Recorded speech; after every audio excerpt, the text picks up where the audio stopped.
Hey, everybody. Welcome to episode 102, an in-between episode of Mr. Robin's Hood podcast. I'm your host, Robin Hohweiler, also known as Mr. Robin. And I'm joined, as always, by my freelance transplanting co-host and altogether collaborator, Mikel Mauree Robinson, known throughout the podcast uni as Mikey-on-the-Mic. Before we get into today's episode, we need to address the rumors circulating online involving Mikey and what authorities are calling a highly questionable underground medical side hustle. First off, allegedly. Apparently, Mikey has been allegedly conducting black market medical experiments out of what used to be a Bed and Bath and Beyond stockroom. Hey, bucko, innovation requires sacrifice, and so does art. And I sacrifice for both. According to reports, she's been swapping random body parts between willing participants.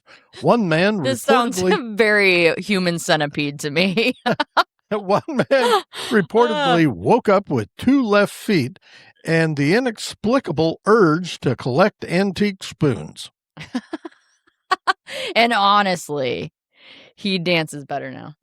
Authorities That's all he needed. 2 left feet. I got to put on my 6 o'clock news voice. Authorities became suspicious when a woman entered for a routine mole removal and came out with what witnesses described as the emotional support elbow of a retired jazz musician. I have no idea what that even means. The FDA has issued 12 cease and desist letters, which I proudly display on my refrigerator. Interpol is now involved. Where have we heard that before? Since Mikey attempted what she called a cross-species confidence transplant. Hey, that I just butchered the hell out of what I was about to say. Hey, now, that raccoon was deeply insecure. At one point, she was reportedly offering 2-for-1 coupons for replacement knees and complimentary gravy. That was a holiday special. The most disturbing part is her slogan. If it fits, it sits inside another person. Oh, my God. You know, Mikey, you cannot just swap out body parts like car batteries. And why, pray do tell, was there a punch card? Loyalty program. 10 organ swaps and your 11th eyebrow repositioning is free. Folks, if during this podcast Mikey seems distracted, it's because somewhere out there a man is still looking for the original ear she accidentally replaced with what may have been part of a decorative seashell. He hears the ocean now, Mr. Robin. I improved him. So today's episode was inspired by an article we came across in the March 2025 issue of Popular Mechanics, written by Ashley Stimson. It is very... her last name. It's like Simpson, but with a stutter. Stimson. It is sorry, a very Ashley. lengthy article, but very informative. I would recommend reading it if you can find it. We had to condense the content to fit our podcast format for time. Yeah, I mean, trying to find anything for Popular Mechanics can be a real pain in the ass. I wouldn't know. So we're plunging headfirst into the concept of head transplantation. Oh, man. So, Mikey, picture this. It's a sultry late spring day in 1986. You weren't even born yet. And 22-year-old Sergio Canavero, an intern at the University of Turin's grandiose Institute of Human Anatomy, has just punched out for the evening. He emerges onto the crowded sidewalk of San Salvario, pockets jingling not with coins, but with a renegade lab rat. Yes, you heard that right. Our hero has borrowed a live rodent, just call him Dr. Ratnick, to stage a basement science thriller. Once home, Sergio descends into his family's dingy cellar, rat in one hand, chloroform-soaked cotton ball in the other. Cue the dramatic slow-mo. The rat goes out like a light. Sergio whips out a scalpel and snip, or maybe that's slash. Yeah, I was There's gonna say. there's the spinal cord, pale as the milk in your cereal. Then comes the magic goo, polyethylene glycol, or PEG, the crayfish nerve-fusing wonder polymer du jour. A quick stitch, a tiny cage on the side, and our rat undergoes surgery so hush-hush, even his parents remain clueless. Ooh. A few days later, Sergio tiptoes down to the lab, tiptoe through the tulips. Lab rat rehab center, that is to say his basement. And lo and behold, the rat is walking. Cue dramatic gasp. My God, it's possible, Sergio breathes, unaware that he's just launched a lifetime obsession, transplanting heads. Yes, whole heads onto fresh bodies. How Frankenstein is this? Fast forward to today. Canavero, now a spry 61-year-old neurosurgeon with an ego bigger than his pet rat's cage, insists he can yank your noggin off your ailing body and snap it onto a perfectly healthy donor. Or better yet, a clone. Price tag, a casual $100 million. $100 million. Surgical squad, about 80 esport players worth of sharp knives and self-confidence. Will it work? He sure will. Unprovable? Absolutely. Controversial? Off the charts. But he's hardly the first mad scientist in the head swap game. Early 1900s, French surgeon Alexis Carrel and American Charles Guthrie. Do we know him? I don't know. That sounds like somebody Mr. Robin and I know. Yeah. Gave dog heads a taste of cross-country circulatory tourism. Briefly successful, promptly had to be euthanized. I was going to say. In the 1950s, and this is the one I really kind of sort of remember. In the 1950s, Soviet transplant pioneer Vladimir Dimitrov turns dogs into literal two-headed pups, living up to a month in joint custody of fur and kibble. And in the 1970s, American neurosurgeon Robert White outdoes them all by attaching a rhesus monkey's head to another monkey, paralyzed from the neck down, oh my God, alive for days, and then dead.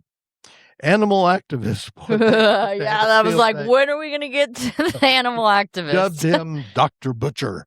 Talk show hosts lapped it up, and X-File producers rang him up for advice. Cue the spooky music. Are you sure this wasn't a Svengoolie movie? Not that I've come across yet. Then came a mid-2010s lull. Everyone got squeamish about ethics, regulation, and pesky questions like, will the brain even work? Enter Xiaoping Ren, a Chinese orthopedic surgeon who helped with the first U.S. hand transplant. Oh. Ren teamed with Canavero after they bumped into each other at a neurosurgery We can't do heads, we'll do hands. neurosurgery conference in Annapolis. Think of it as a medical Tinder swipe. Swipe right for head swaps. They published papers on mice, dogs, monkeys, and even cadavers. Though critics sniffed, cadaver practice isn't a live body, bro. Meanwhile, Canavero's personal saga was less dramatic. Bullying scarred Turin childhood.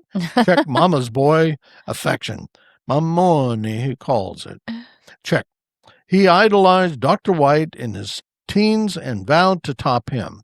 Med school ensued. Sergio scavenged breakthroughs like that PEG miracle in '86 and teamed up with central pain guru Vincenzo Bonicalzi. Do you just have to have a ridiculous name to be a doctor? Yeah. I feel like that's part of Yeah, there's no John Smiths doing this crap. In 2007, to tackle post-operative agony. Yeah. By, Let's swap heads and him not be in agony. By 2013, Sergio announced Project Heaven, head anastomosis venture. Dang. 2 surgical teams slice, color code, and chill your body to 50 degrees. Brr. Sever vertebrae with diamond blades and swap heads via crane. Diamonds aren't just a girl's best friend. Reconnect arteries in a hair-raising 3-minute window. Slather on PEG, bolt in place, and now you got the bolts. Yeah, this is very Frankenstein-y. And hope for no severe rejection or nerve pain apocalypse. Unsurprisingly, the medical world went bananas. B-A-N-A-N-A-S. The shit is bananas. B-A-N-A-N-A-S. But Valery Spiridonov, a Russian... What is Russian? I know. Coder with a degenerative disease and nothing to lose, volunteered in 2015 until he married, had a kid, had second thoughts, and said, I'm not doing this. He's like, I've got a kid now. I can't swap my head. Meanwhile, Canavero got fired from his tour in the hospital. Go figure that. Oh, I knew this was coming. I'm like... And decamped to China where they have fewer ethical roadblocks. What are we doing?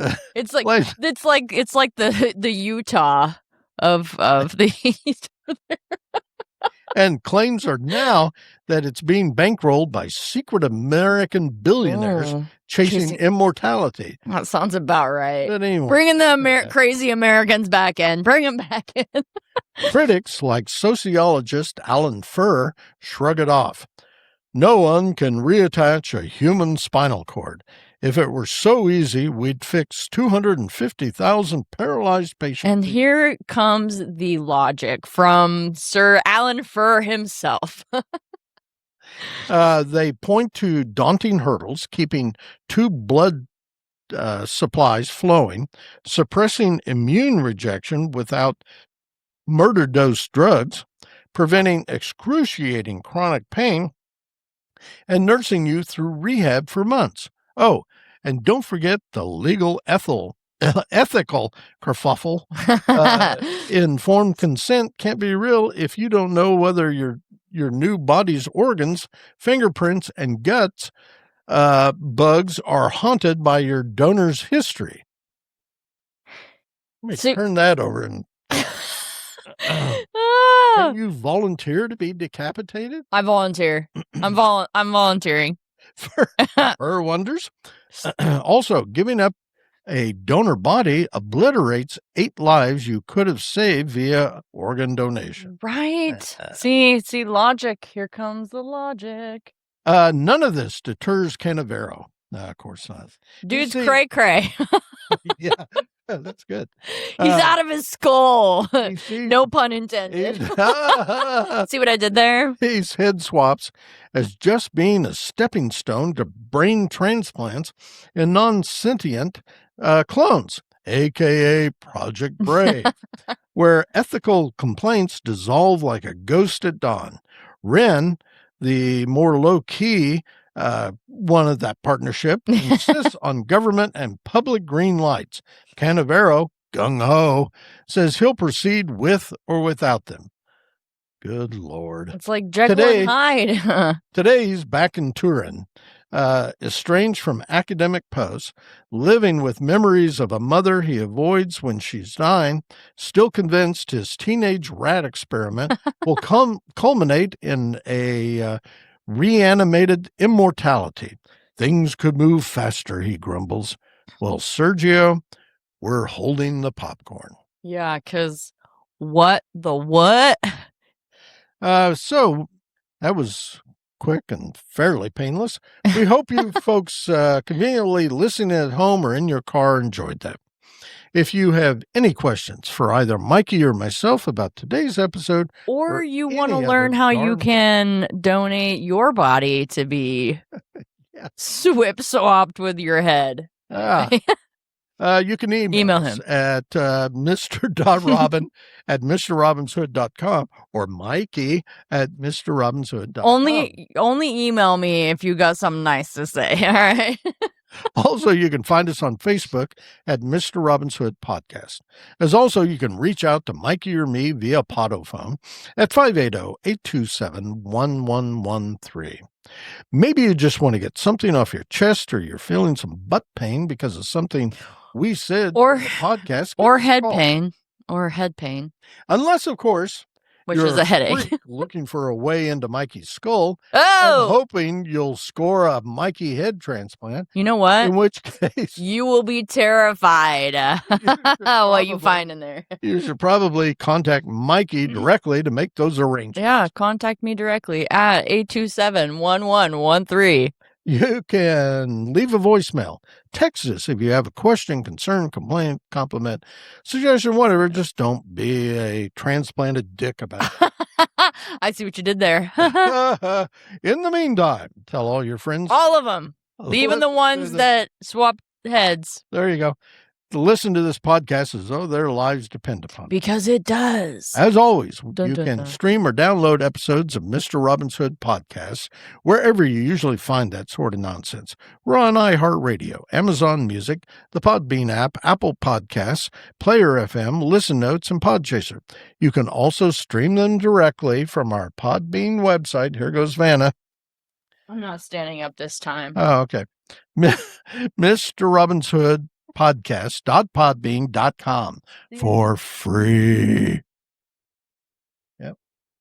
So we'll close now by reminding everyone, as we always do, stay hungry, stay foolish, and most importantly, stay weird. And weird. Bye. The weird get weirder. Later.